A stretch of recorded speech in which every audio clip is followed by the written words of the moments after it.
Assalamualaikum warahmatullahi wabarakatuh. Hai, salam matematika. Kami dari kelas 12 IPA 4 akan menjelaskan tentang penerapan turunan fungsi trigonometri dalam kehidupan sehari-hari melalui video pembelajaran kami.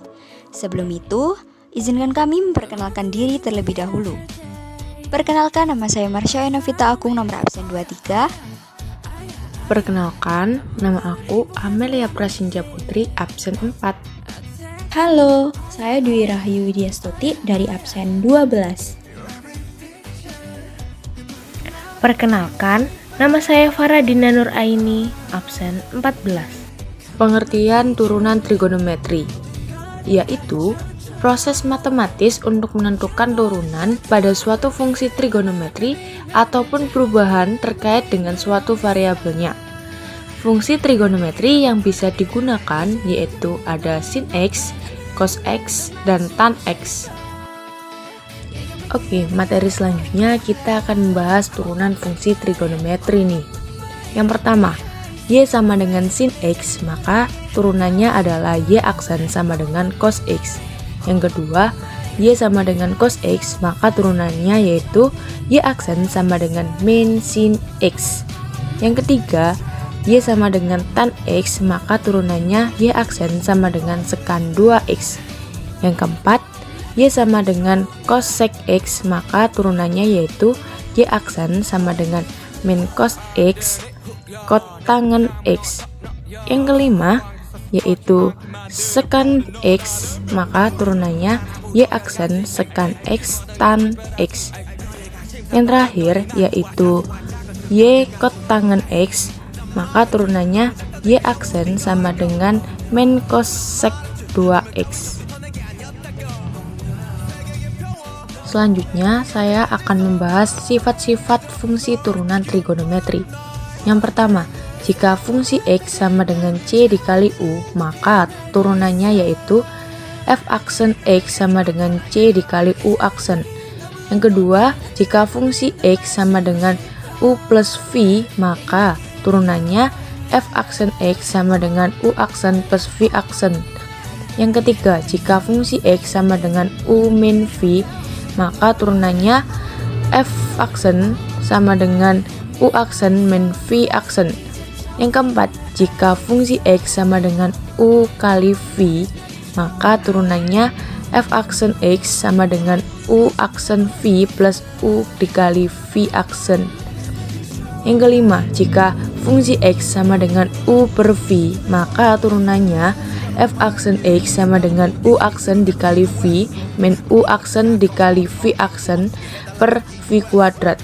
Setelah mendengar penjelasan dari Amel, agar lebih paham lagi, saya akan memberikan beberapa contoh soal yang pertama. Seorang pedagang jajan pasar berjualan berbagai jenis jajanan. Dalam berjualan, pedagang itu tidak ingin mendapatkan rugi, maka ia akan menghitung modal yang akan dikeluarkan terlebih dahulu dengan fungsi fx sama dengan x kuadrat min 4x plus 28. Berapakah modal minimum yang akan dikeluarkan pedagang tersebut?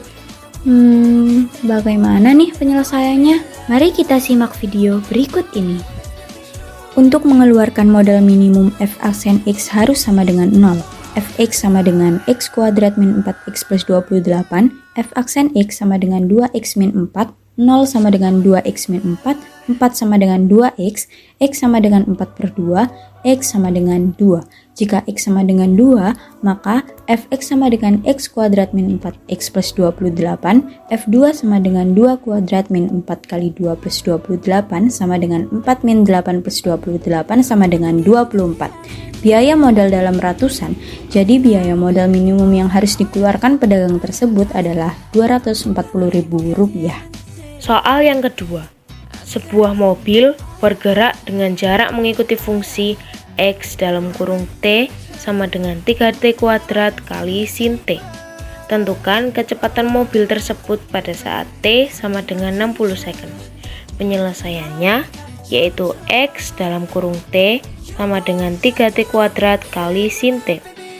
Sesuai dengan sifat fungsi turunan trigonometri, maka X aksen dalam kurung T sama dengan U aksen dikali V, ditambah V aksen dikali U. Misal, U sama dengan 3T kuadrat, turunannya menjadi U aksen sama dengan 6T. V sama dengan sin T, turunannya menjadi V aksen sama dengan cos T.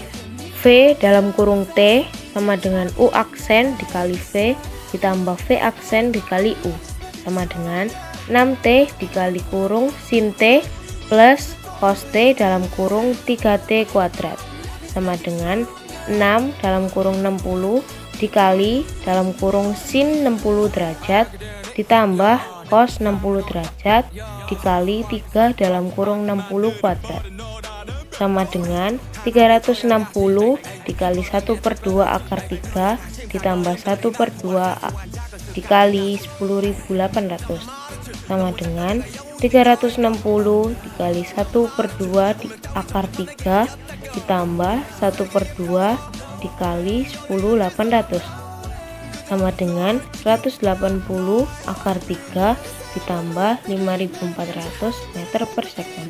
Jadi kecepatan mobil pada saat T sama dengan 60 second adalah 180 akar 3 ditambah 5.400 meter per second. Soal nomor 3, sebuah kelereng dilempar ke atas. Jika tinggi H meter setelah T detik dirumuskan dengan fungsi HT sama dengan 150T dikurangi 10T kuadrat, maka tinggi maksimum yang dicapai kelereng tersebut adalah ditulis dalam meter. Penyelesaiannya yang pertama yaitu kita mencari turunan dari HT sama dengan 150T dikurangi 10T kuadrat, H aksen T sama dengan 150 dikurangi 20T. Nilai T akan maksimum saat H aksen T sama dengan 0, sehingga 150 dikurangi 20T sama dengan 0, min 20T sama dengan min 150. T sama dengan min 150 dibagi min 20, T sama dengan 7,5. Jika T sama dengan 7,5, maka H 7,5 sama dengan 150 dikali 7,5 dikurangi 10 kali 7,5 kuadrat sama dengan 1125 dikurangi 562,5. Hasil akhir dari pengurangan tersebut yaitu 562,5 meter. Jadi, tinggi maksimum yang dicapai kelereng tersebut adalah 562,5 meter.